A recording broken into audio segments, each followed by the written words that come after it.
satu bagian daripada ibadah dan patuh serta mengabdi kepada Allah adalah doa. Ya, bahkan kata Nabi SAW, ad-du'a huwal ibadah. Doa itu adalah intinya ibadah. Kapan seseorang itu sudah terdorong dan termotivasi selalu mau berdoa kepada Tuhannya, berarti dia sudah punya pondasi dasar dalam ibadah. Doa itu kalau bahasa langsungnya adalah curhat ya kepada Allah. Komunikasi dengan Allah. Manja kepada Allah. Nah itu yang dimaksud dengan doa. Dan seorang penyair Arab mengatakan dalam susunan syairnya yang menarik, tapi saya terjemahkan ke bahasa Indonesia, janganlah kamu minta kepada manusia yang kalau kau minta kepadanya dia akan marah. Tapi mintalah kepada zat, maksudnya Allah, yang kalau kamu tidak minta dia justru marah. Kalau kita minta sama manusia, sekali kita minta dikasih, 2 kali dikasih, 10 kali dikasih, tapi setelah itu mungkin dia marah. Kenapa orang ini minta terus, kan gitu. Tapi kalau Allah sebaliknya, kalau ibu tidak minta sama Allah, Allah justru marah. Makin sering kita minta, makin tamak tanda kutip kepada rahmat Allah, makin besar pahalanya. Makanya dalam sebuah hadis riwayat Tirmidzi, kata Nabi SAW, man lam yad'ullaha yaghdab alaih. Siapa yang tidak minta sama Allah, tidak berdoa, justru Allah marah padanya. Justru Allah marah. Dan berdoa ini, ibu-ibu sekalian, dalam bab doa, berdoa agar nikmat Allah dipertahankan, itu jauh lebih besar pahalanya dibandingkan ujian sedang datang dan minta solusinya. Saya ulangi ya. Berdoa di saat nikmat lagi ada, agar nikmat itu dipertahankan, itu jauh lebih afdal, lebih besar pahalanya. Misalnya ibu lagi sehat, ibu bilang, ya Allah pertahankan kesehatanku. Itu lebih afdal, lebih besar pahalanya dibandingkan ujian datang lalu minta solusi. Lagi sakit minta disembuhin. Jadi kalau kita kasih contoh, mana lebih afdal orang berdoa? Minta agar kesehatan dipertahankan atau pada saat sakit minta sembuh? Maka yang pertama, minta kesehatan dipertahankan. Ibu lagi Allah bukain rezeki, minta agar diberikan keberkahan di rezeki itu. Allah berkahi, Allah tambah, Allah luaskan supaya tidak bangkrut, supaya tidak hilang. Itu lebih afdal dibandingkan nanti kalau sudah terlilit utang baru minta solusinya. Walaupun dua-duanya boleh. Apa maknanya penyampaian saya ini? Berarti tidak ada alasan untuk tidak berdoa.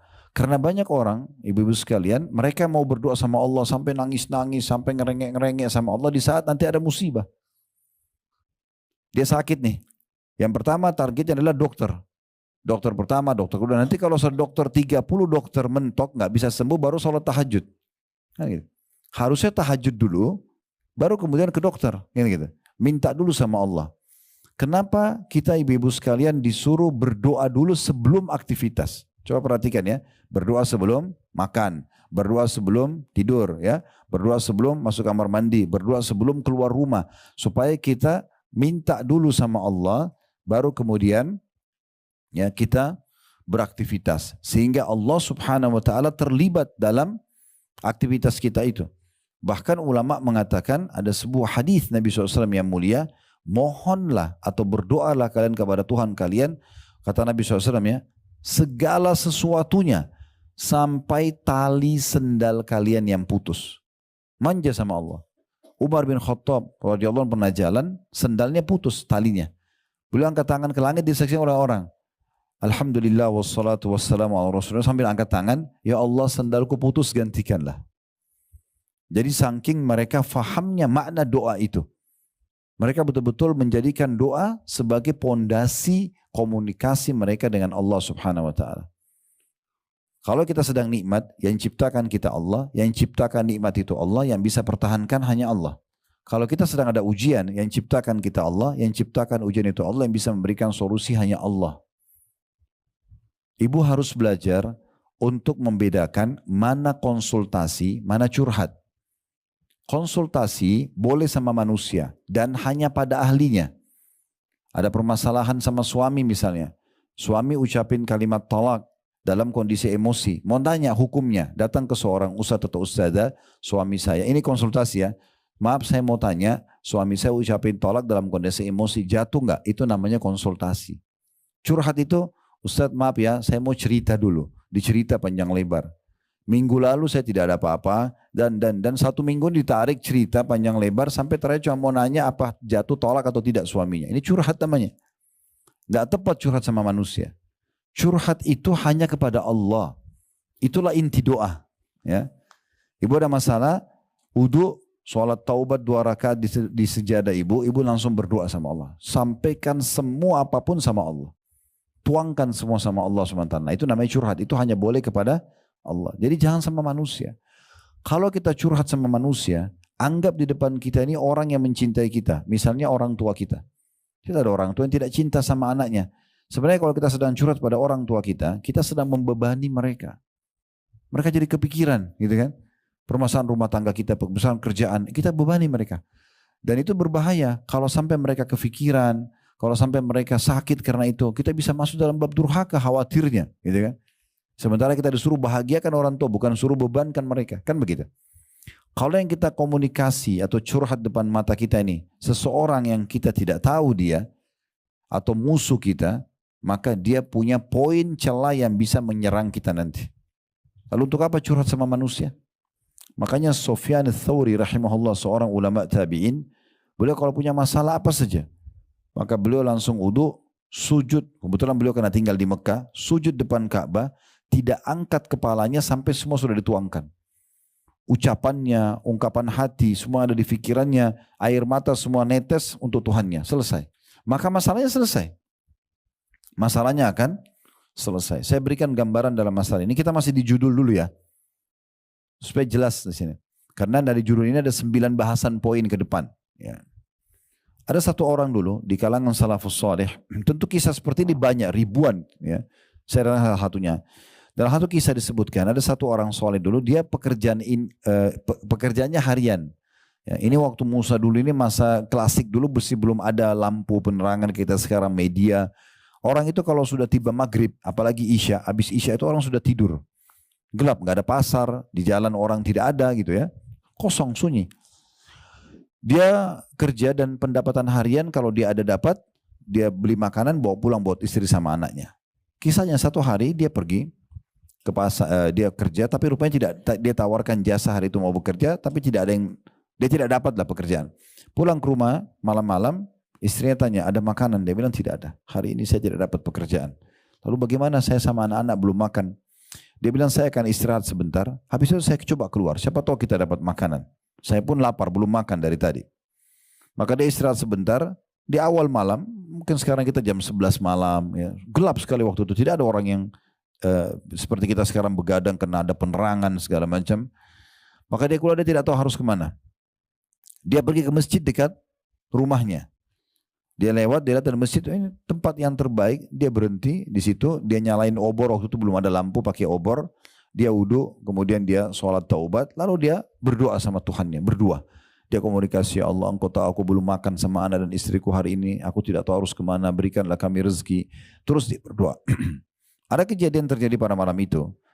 Raja yang berkuasa di wilayah itu tidur dan mimpi buruk. Dia mimpi kematian, dia mimpi neraka. Bukan dia masuk neraka tapi dia mimpi.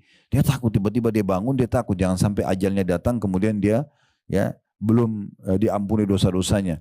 Dalam kondisi dia takut, dia berkata antara dia sama Tuhannya, ya Allah, berikanlah aku petunjuk. Aku ingin menebus dosa-dosaku kalaupun ada dengan bersedekah dari hartaku ini. Diambil beberapa kantong isinya dinar emas. Ya kalau kita sekarang emas-emas batangan kecil ya, dibawa sama dia 2 kantong, kemudian dia naik kudanya. Lalu dia mengatakan, ya Allah, tolong pandulah kudaku ini menuju ke orang yang paling tepat untuk aku bantu malam ini sebagai bentuk penebusan dosa-dosaku dan aku sedekah di jalanmu. Subhanallah, kudanya berhenti di masjid yang ada orang miskin tadi itu. Di situ kisahnya, dia turun. Dia juga tidak tahu kenapa kudanya berhenti di situ. Dia turun, dia bilang saya tidak tahu kuda ini kenapa berhenti di situ. Dan saya turun, saya masuk ke dalam masjid dan saya dengar ada orang sedang berkeluh kesah sama Allah, minta makanan karena belum makan. Ya. Ini terjadi seperti itu, kuasa Allah SWT. Setelah orang itu miskin berdoa, maka si raja ini mengatakan, saya sudah dengarkan tadi doa kamu.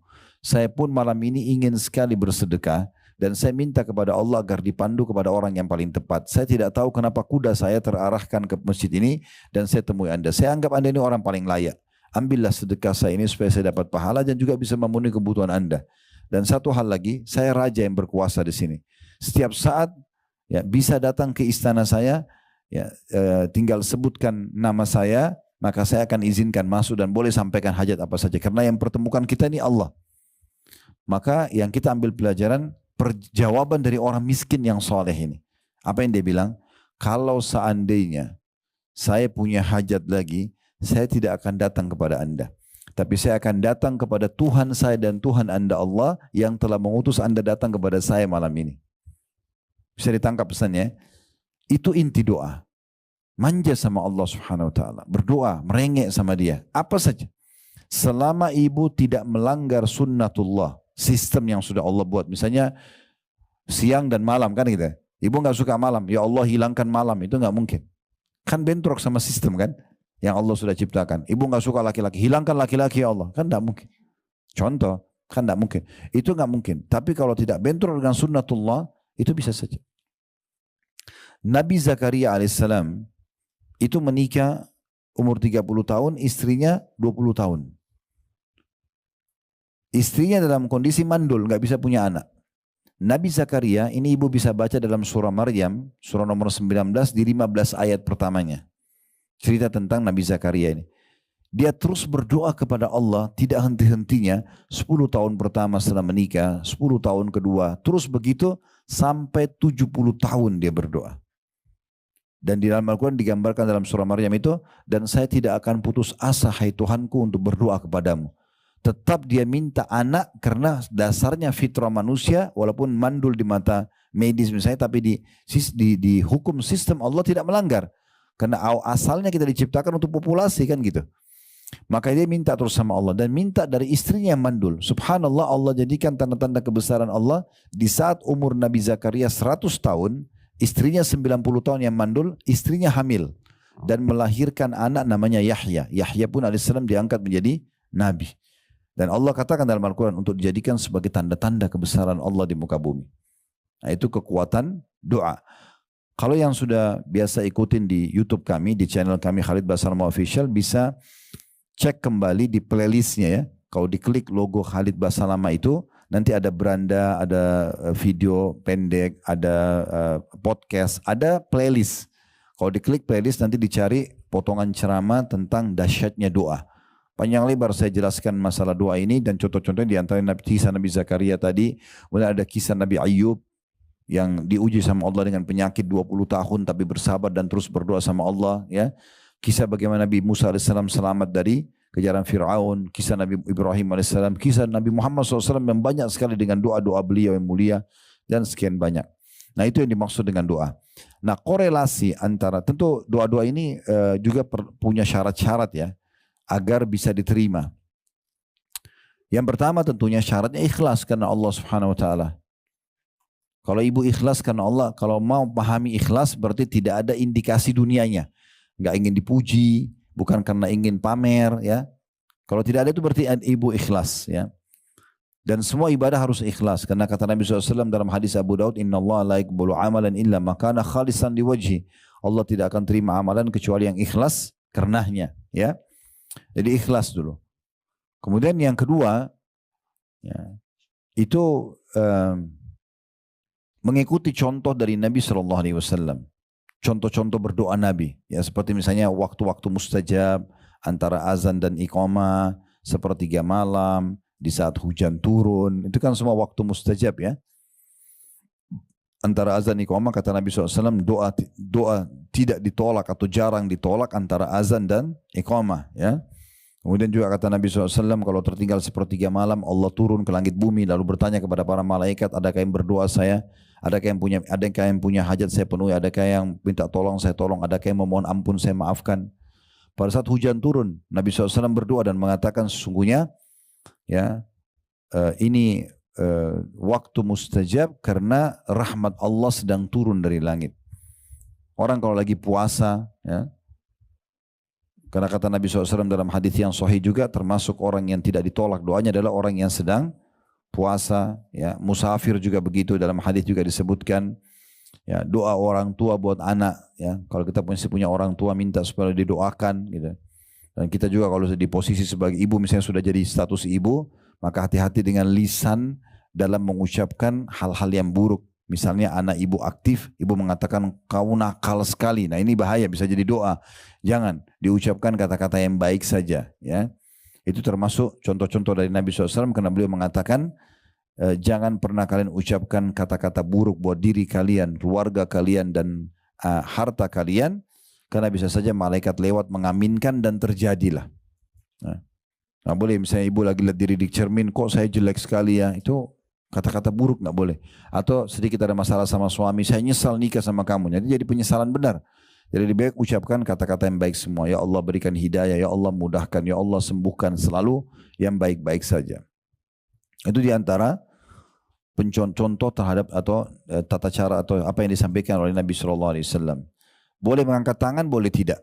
Ya, Nabi SAW pernah contohkan angkat tangan, juga pernah tidak mengangkat tangan sambil berdoa.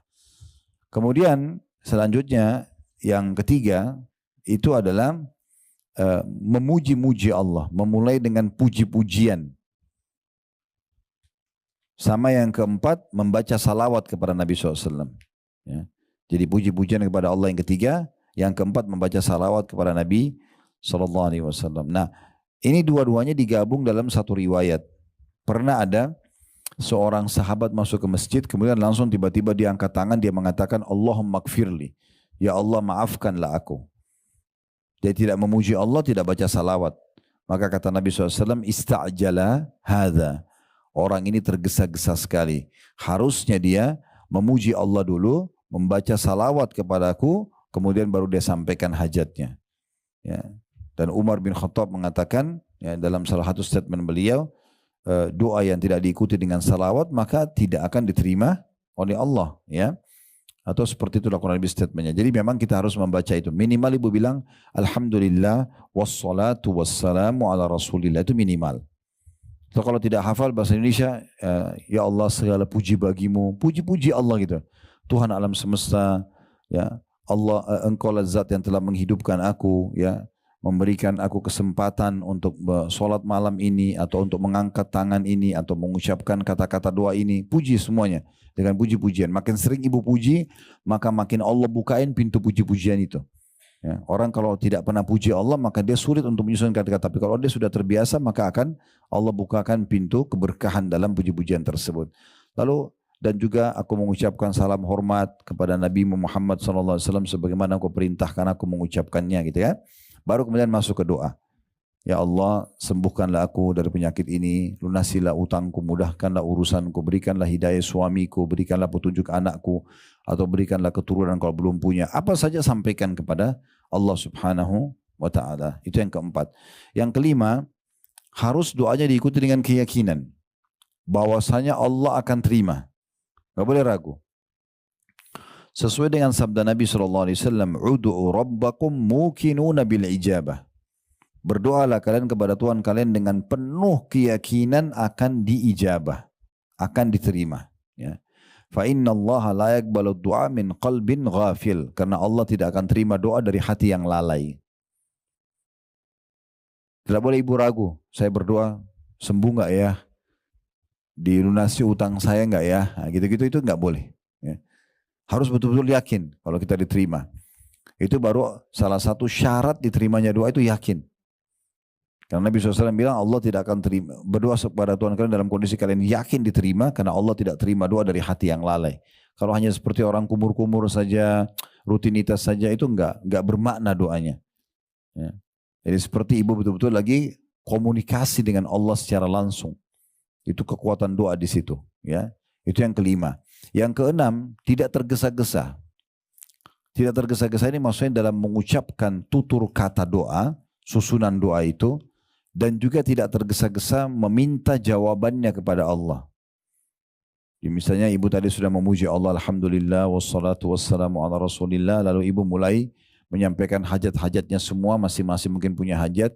Setelah selesai semuanya, disampaikan dengan pelan, dengan santun, dengan tutur kata yang bagus, ya. Tidak tergesa-gesa, ditutup juga dengan salawat kepada Nabi SAW misalnya, ya. Kemudian dia menunggu, ya. Tidak tergesa-gesa. Dia terus ulangin doa itu sampai dia melihat hasilnya. Jangan putus asa. Dan kalau ibu menyusun kata-kata yang indah sekali, ya, kepada Allah Subhanahu wa taala, maka dalam sebuah hadis yang disebutkan oleh para ulama dan hadis yang sahih, kalau seorang hamba memanjatkan doa yang indah kepada Allah, Allah menerlambatkan jawabannya agar hamba itu tetap dalam doanya. Coba bayangkan Bu ya, kalau ibu lagi sakit ibu bilang, "Ya Allah sembuhin saya," tiba-tiba sembuh. Kira-kira ibu masih berdoa? Allah terlambatkan 2 hari, 3 hari, 1 bulan supaya ibu tetap dalam doa itu. Dan andai saja ibu lihat pahalanya itu pada hari kiamat, ibu berharap dari mulai lahir sampai mati berdoa terus, karena besarnya pahala yang didapatkan. Makanya Ibnu Qayyim rahimahullah mengatakan doa itu tidak ada ruginya diucapkan, karena dia dasarnya ibadah. Kita lihat jawabannya langsung atau belum, tetap dia nilai pahala. Tetap dia bernilai pahala di sini. Nah ini kita harus fahami baik-baik ya. Jadi tidak tergesa-gesa. Kata Nabi SAW, yustajabu li ahadikum malam ya'jal. Pasti akan diterima doa seseorang di antara kalian selama dia tidak tergesa-gesa. Maka para sahabat mengatakan, wa kaifal isti'jal? Bagaimana tergesa-gesa itu ya Rasulullah?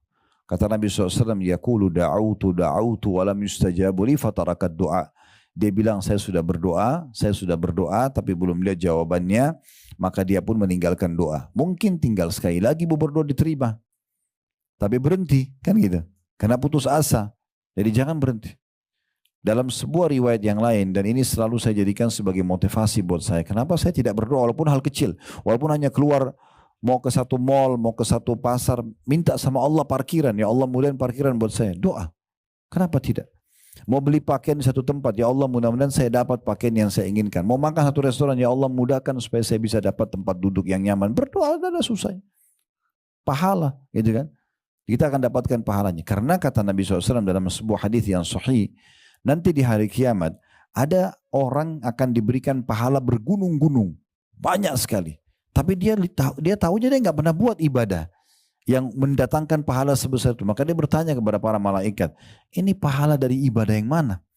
Maka kata para malaikat, ini adalah pahala doa-doa kalian yang belum kalian dapat ijabahnya di dunia. Maka pada saat itu kata Nabi SAW, mereka berharap, orang-orang itu berharap, karena besarnya pahala didapatkan, berharap semua doa yang dipanjatkan di dunia tidak dikasih di dunia, didapat di akhirat saja. Karena besarnya pahala yang didapatkan. Lalu kenapa kita nggak selalu sampaikan doa? Apa saja. Mau pergi satu tempat supaya dimudahkan, supaya diberkahi. Mau mulai usaha supaya diberkahi. Apa saja.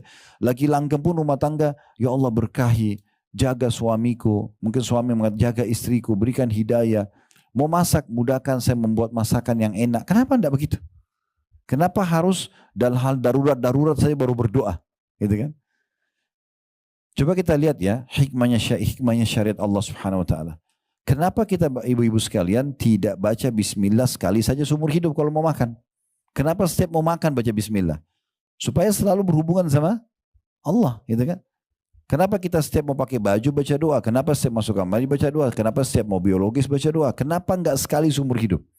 Karena memang kita harusnya selalu melibatkan Allah Subhanahu wa taala dalam hal seperti ini.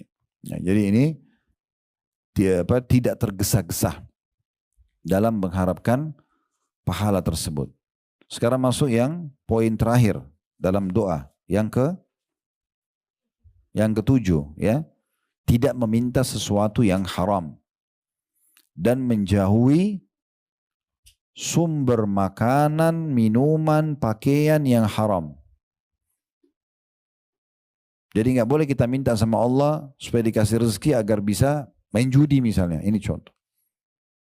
Atau kita minta, kita sementara minta tapi yang kita kenakan baju atau mukena haram, sejadah haram, ya. AC yang kita hirup udaranya dari sumber haram, air yang kita minum sumbernya haram, makanan yang kita makan sumbernya haram. Dalam hadis Bukhari kata Nabi SAW, ada orang yang mengatakan, ya Allah berikan, ya Allah berikan. Bagaimana Allah berikan sementara makanan, minuman, pakaiannya haram? Dalam riwayat dikatakan ada orang yang rambutnya acak-acakan, pakaiannya berdebu, tidak punya alas kaki, miskin sekali kan gambarnya begitu.